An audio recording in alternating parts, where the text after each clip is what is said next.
go in and start playing rhythm or lead guitar. You can pick a bass line, you can pick a drum loop, and you can just kind of start playing. I'm going to slow my tempo down. In the music studio, you can kind of pick any tempo, but here in the Wizard, we only give you like 3 to choose from just to kind of make it simple for people.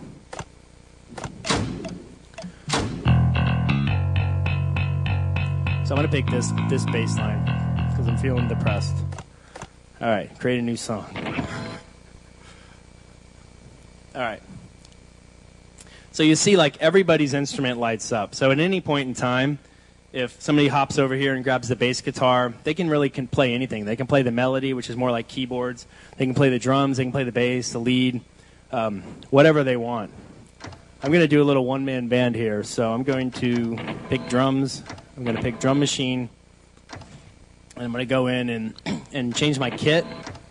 We have a lot of different kits. There'll probably be more than this when we ship the game.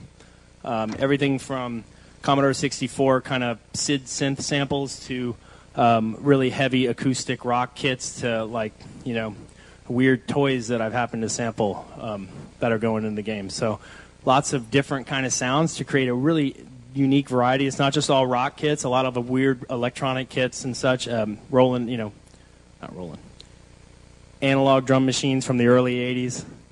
Lots of different things there. So I'll pick modern rock because that's just more traditional.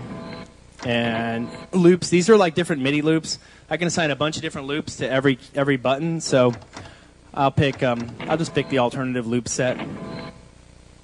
And I'll go in and let's just start recording.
So with the drum machine, essentially everything's on a clock, right?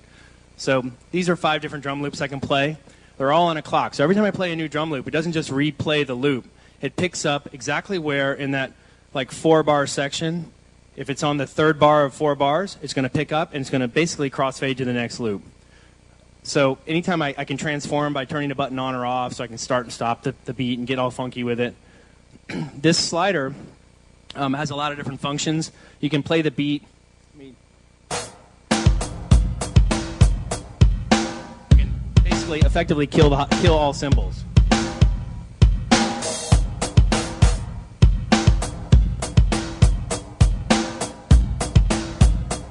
Now I'll kill the snare.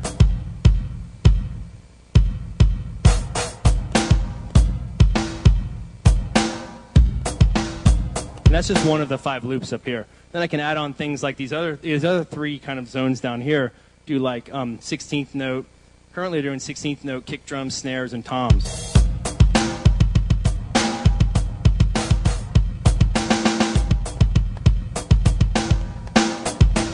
So that's fun to play with. And then this thing does the pitch. So I can just crank the pitch down like 12 semitones or something. It's up, down. So if we put on a funky, different type of loop, I'm kind of an electro head, so.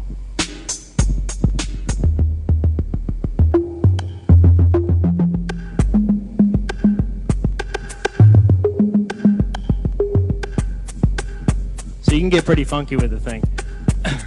We've got a lot of other cool stuff that's not in this build, but that went in last night, like the velocity. You have velocity sensitivity on the drums.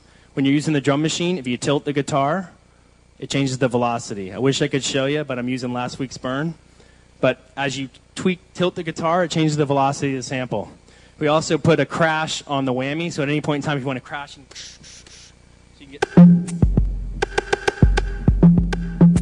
can get pretty funky with this thing. We've really been inspired by a lot of like kind of unique controllers for MIDI and for creating music. And like part of the YouTube underground like Guitar Hero phenomenon is people using guitars to create music, using a variety of different software, Maximus P and some other like kind of off-the-shelf software programs. So that was a big inspiration for us, was to like see how that was embraced by the community and then kind of like apply that into our new technology, which is a touch strip. We have an accelerometer, which is something cool that nobody else has in their guitars, and using that to like inspire people to create music in different ways. I'll now leave. You see here, I've kind of like, this is one mode. This is the like live recording mode, right? So I did the wizard for the bass, so it made like a 4-minute long bass track. I don't need the last half because I'm not going to bore you guys. I made about a 2-minute drum track. I'm going to go in and add something else now.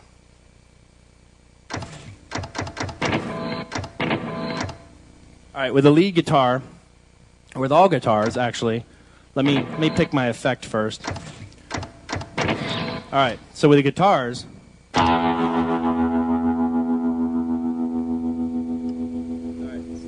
it's like any of you guys that are guitar players out there, or even are into music, this is a pod from Line 6, okay? This is a guitar, a real-time guitar effector. It does amplifier and cabinet modeling for guitars.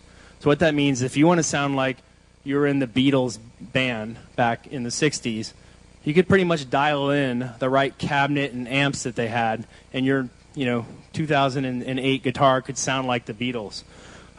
We've taken technology from Line 6. They partnered with us in this game, and we've built it into the game. We've used their real-time DSP effects to put amp and cabinet modeling into Guitar Hero World Tour.